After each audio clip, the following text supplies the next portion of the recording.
it's it's really a shame that the 12-team playoff isn't in place for this season, at least an 18 playoff. And I say that because I think this year would be one of those prime examples, and I'm hoping this carries over, of those teams that lose one game or lose two games, find their way into the playoff at number 11, number 10, but are better football teams in better conferences matching up against teams that are undefeated in worse conferences. Those teams would get exposed. Because as it stands right now, let's say they did 18 playoff. You would have Ohio State play Alabama.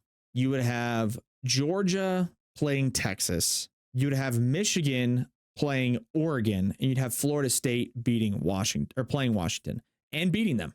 So sorry, recap. As it stands now, if it was 8 teams this year, which I think they should have transitioned it, they should have gone from 4 to 8 to 12. 12 is going to be fine, but I don't know. If they did 8 this year, you'd have Ohio State and Alabama, which would be an unbelievable football game. You'd have Georgia playing Texas. I think Georgia beats them pretty good. You'd have Michigan playing Oregon. Michigan would definitely beat Oregon. And you'd have Florida State playing Washington. Florida State would beat Washington. And I wish it would have happened already this year, because if you would have got those matchups between what inevitably will probably happen in the playoff this year between a Big Ten / SEC team against a Pac-12 team. I'm not a Pac-12 hater. I don't think the entire conference is completely worthless. However, it is just disbanding after this year. But the teams this year in the Pac-12, I don't think match up to any of the top 4 teams or the teams behind them. I don't think Washington's a bad team. I don't think Oregon's a bad team. I think they're good. I think they're really good. I think they're top 10, but I don't think they're worthy of getting an actual shot at the national championship. And they probably will get a shot. Oregon will have a shot playing Washington in the Pac-12 championship. They just will. They beat them.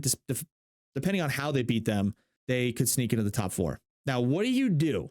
Let me ask you this. With the 4-team playoff this year, what do you do in the SEC championship if Alabama beats Georgia? Oregon in the Pac-12 championship beats Washington. Florida State loses in the ACC championship. Let's say, for argument's sake, Michigan beats Ohio State. So 1-loss teams in the top 8. And let's say Texas wins the Big 12 the rest of the way.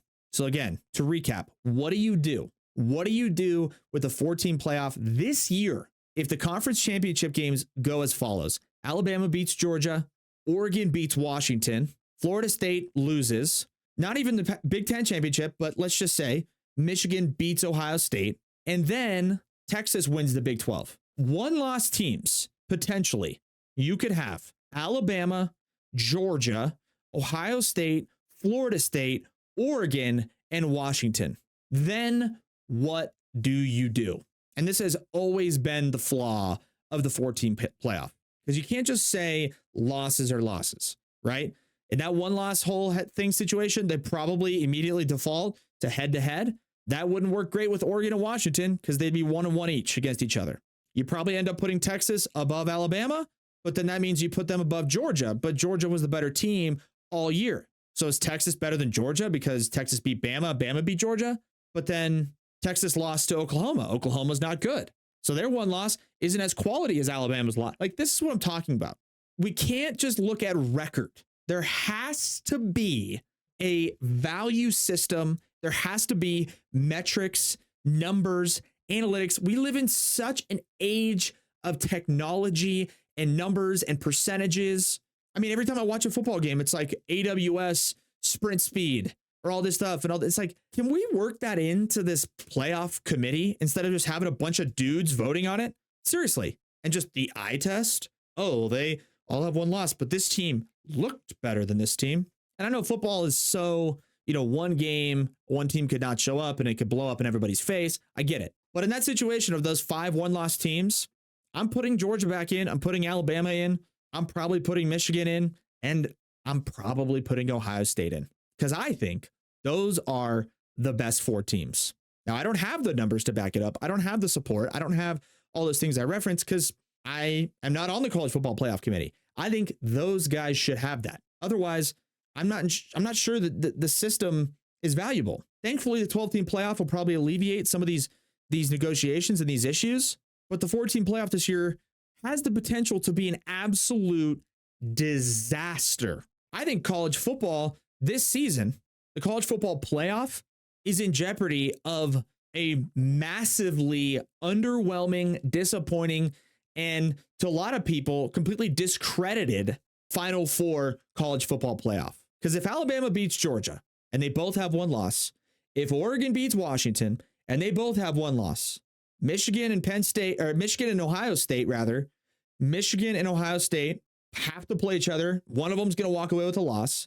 You're going to have 5 amazing football teams with one loss, and it's all going to come down to a bunch of guys saying which team's loss doesn't look as bad, which team's wins looked better. And it shouldn't come down to that. I wish the 12-team playoff was in right now, but because it's not, because it's 4 teams, college football is in jeopardy of a disastrous Final Four college football playoff. Disastrous. If that situation unfolds, if Alabama just beats Georgia right there, that's it. Just Alabama and Georgia, and we know Michigan and Ohio State, one of them's going to have a loss. What do you do? What do you do if Alabama beats Georgia on a walk-off field goal, Michigan beats Ohio State in 3 overtimes? What do you do? You can't tell me that Florida State or Washington is just better than Ohio State because they don't have a loss. They didn't play the same teams. They didn't face the same opponents. Florida State never had to play anybody the caliber of Michigan. Alabama or Washington or Oregon never had to play a team the caliber of Georgia. So potential for disaster. Disaster. Because I've heard people say this too, and I'm like, oh, well, this and that and whatever. I'm an Alabama fan. I'm a bandwagon Alabama fan. Didn't go there. Didn't know anybody that went there. Grew up watching them on TV as an avid college football fan in elementary, middle, and high school. Transferred through into college. Didn't go to a big school. Didn't have a football team. Stuck with the Alabama Crimson Tide all the way through. Now, I thought, even though they lost to Texas, I'm like, oh, well, it's still all right in front of them to get into the playoff. Still all there, right in front of them. Because if they beat Georgia in the SEC championship and they're 11-1, they are one of the top 4 teams. Absolutely, they are one of the top 4. But people are like, wait. Let's say everybody wins out. Everybody in the top 4 wins out. Or even this, everybody in front of Alabama wins the rest of their games, except Alabama beats Georgia in the SEC championship. And like I said, as we know, for argument's sake, let's say Ohio State loses to Michigan. So you've got, let's say, Michigan 1, Florida State 2, Washington 3. And you've got 1 loss Georgia, 1 loss Ohio State, 1 loss Alabama, and a 1 loss Texas team, Big 12 champion. Does that bump Georgia out of the 4 and then slide Ohio State in because they didn't lose the conference championship? Or does that slide Texas because they beat Alabama? Did they slide into the 4? Or does Alabama get the 4 because they just beat Georgia? Or does Georgia get the 4 just because they're Georgia and they're a good team? Potential for absolute disaster this year. Cannot emphasize that enough. 4-team playoff in a year like this year is such a disaster. They should have found a way to make a special exemption as soon as it was approved by college football, whoever's in charge, to make it 12 teams, immediately implemented, because now we're faced with this exact situation. And you're going to have some incredibly talented, amazing 1-loss teams potentially playing in meaningless bowl games. And that sucks really bad. It's going to suck really bad if we've got Alabama, Ohio State, and Texas all playing meaningless bowl games come the time of college football playoff. Just saying. Sucks.